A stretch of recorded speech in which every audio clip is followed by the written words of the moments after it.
because I think it's always special when one of your own, one of your kids, reaches this point in their career.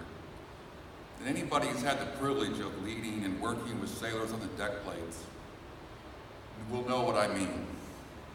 I served with Pam on board the USS Gunston Hall, LSD-44.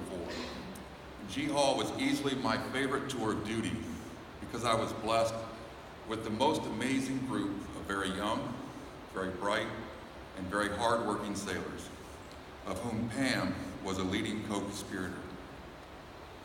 My first memory of Pam was a dungaree inspection at morning quarters. And as I stepped in front of her, the first thing I noticed was sparkles, glitter, all over her face, all over her hair. They were red, pink, purple, a few white. And it seemed that Fireman Geary, because that's what Pamela Copeland was known as then, that had the most enjoyable night on Liberty. And when I looked into her eyes, I noticed they were the same color as her glitter. Red, pink, purple, not very much white.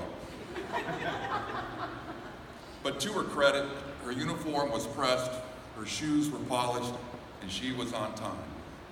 Back in the day, that seemed like fairly typical firemen. And I'm sure today's firemen are much more proper, but it was all good back then. Now, if you'll indulge me for a minute, I'd like you to picture in your mind a dark night off the coast of an enemy country, okay? Clouds limit the moonlight, the sea is calm until a submarine breaks the surface. And soon there are a dozen men in rubber boats paddling toward the beach, and they carry with them an explosive device.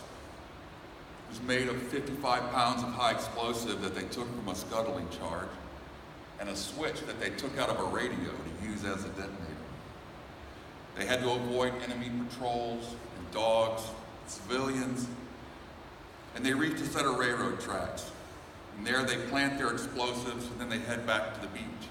And as they're paddling back to the submarine, they can hear the whistle of the train as it comes down the track. And then they can see the explosion, and they know that their sabotage attempt was successful. Now this kind of sounds like the plot of an action movie, you know, maybe Tom Cruise or Matt Damon leading a team of SEALs or Delta Force on a secret mission to save the free world.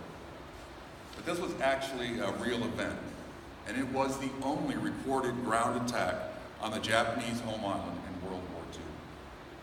The attack wasn't carried out by commandos or frogmen, not even soldiers or Marines. The attack was conceived and carried out by crew members of the submarine USS Barb. The assault force consisted of a mix of active duty and reservists, people from the crew, gunner's mates, torpedo men, even an electrician, an EM3 Hatfield of the Hatfield and McCoy fame, who was a reservist from West Virginia. Now, other than the electrician connection, one of the things that made this story really stick with me was, how did Captain Fluke prepare his people to blow up the train?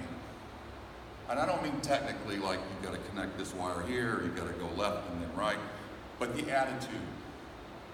Because you have to think, this was July of 1945. The war's almost over. Germany and Italy have already surrendered. They can't even find merchant ships to sink anymore.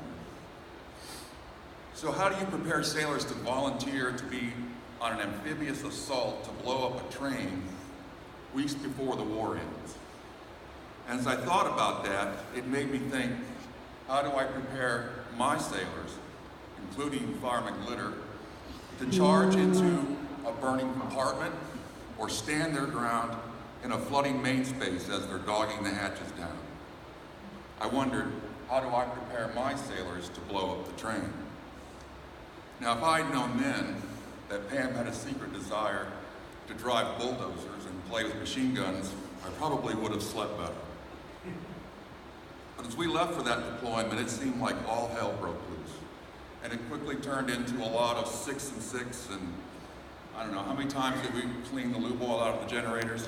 2, 3 times? I say we, right? But it was really them. And it was during this time that Pam really began to shine. For those who may not know her, she's one of those rare individuals that God has endowed with a natural enthusiasm and a personal charisma. And during those long days, she came to the forefront as a team builder, a team member, and a team leader. She never complained, at least not to me. Mike Donna may have a different experience. But she never complained about the hard work, the dirty work, or the long hours. She just got the job done. And what she was demonstrating over and over from the beginning was that she possessed all the raw material to blow up the train. Now, I'd love to take credit for her success, but I think at most I provided a little foundation and maybe a little guidance and probably a coffee cup or two. The sailor that is here today took a great many more people. It started with her family, who instilled in her a sense of patriotism, duty, honor, and as I can personally attest to, more than a little bit of Texas toughness. It took leaders from future commands that would instruct and mentor her through future challenges, because professional and personal growth is a lifelong affliction after all. This chain of people, unique to Petty Officer Copeland, became a part of her Navy DNA. Early in my career, I had people who influenced me. Master Chief Meddy and Senior Chief Drum, among others. They were mentors to me, but they didn't know it because, as a fireman, I couldn't imagine actually talking to a real Master Chief. But I watched them, and I saw how they went about their business, maintaining calm when the world was coming to an end, directing everything at the accomplishing of the mission. I saw how they supported and challenged and instructed their sailors. I saw how they prepared their sailors to blow up the train. I strove to emulate these qualities and attitudes and beliefs, and in the process incorporated them into my Navy DNA. Now, I don't know who the sailors who molded my mentors or the sailors who molded them, but they live on through Master Chief and Senior Chief and me. Pam, the chief you watched on Gunston Hall was an amalgamation of a long line of anonymous sailors, reaching back to the days of wooden ships and steel men. And if I've had any influence with you, then they live on through you. They're a part of your Navy DNA. I think of it as anonymous immortality. Pamela, as your friend, I could not be more proud or happier for you on this special occasion, celebrating this special milestone in your life and your career. My advice to you is still the same. Take a deep breath, slow down, and enjoy every single moment, every memory, every sea story, every shipmate. Petty Officer Copeland, as your LCPO, I'm even prouder that you took the traditions, the history, the leadership, and made it part of your Navy DNA. Just as importantly, you passed it on. You influenced, instructed, and led the next generation of sailors, most in ways you will never know. You prepared them to charge into danger, to stand their ground. You prepared them to blow up the train. Again, I thank you for the privilege and honor of speaking, and I welcome ashore my shipmate and friend.